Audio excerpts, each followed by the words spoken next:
It's been 2 weeks ever since the Supreme Court decided that civilians should stop being tried in the court-martial. It's been 2 weeks ever since Dr. Colonel Kizza Besigye, our greatest freedom fighter in Uganda, has not been released from the clutches of Luzira prison. Well, in this edition of Legal News, I'm going to discuss everything concerning the appalling situation of Dr. Kizza Besigye, what the law says about his health, what he should do moving forward, who Kizza Besigye should sue, and most importantly, what is the impact of keeping Kizza Besigye in prison, whereas the court-martial is still keeping him under trial, and yet the Supreme Court decided that civilians should not be tried in the court-martial. Well, welcome to Legal News Daily, and this is discussing of this moving forward.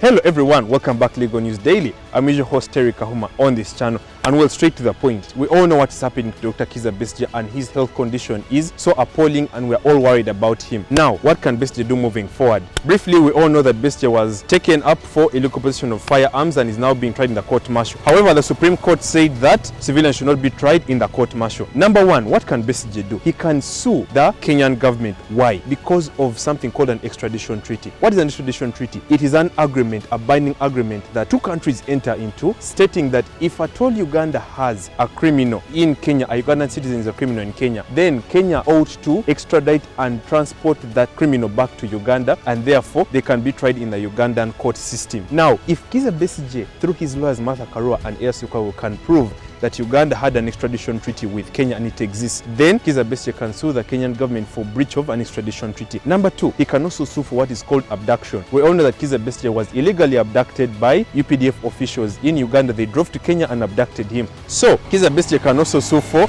illegal abduction, number one, and also deprivation of his right to personal liberty under Article 23 of the Constitution of the Republic of Uganda, 1995 as amended.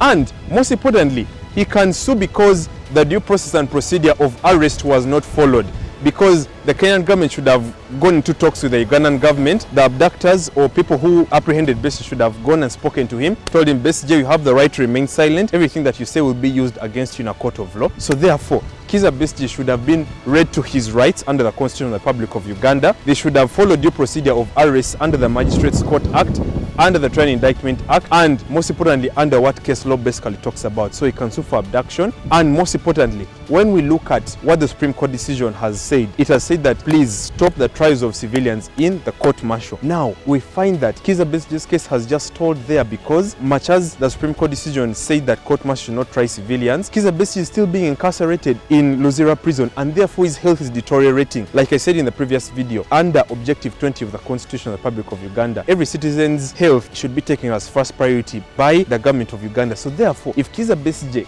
his health is deteriorating so much, then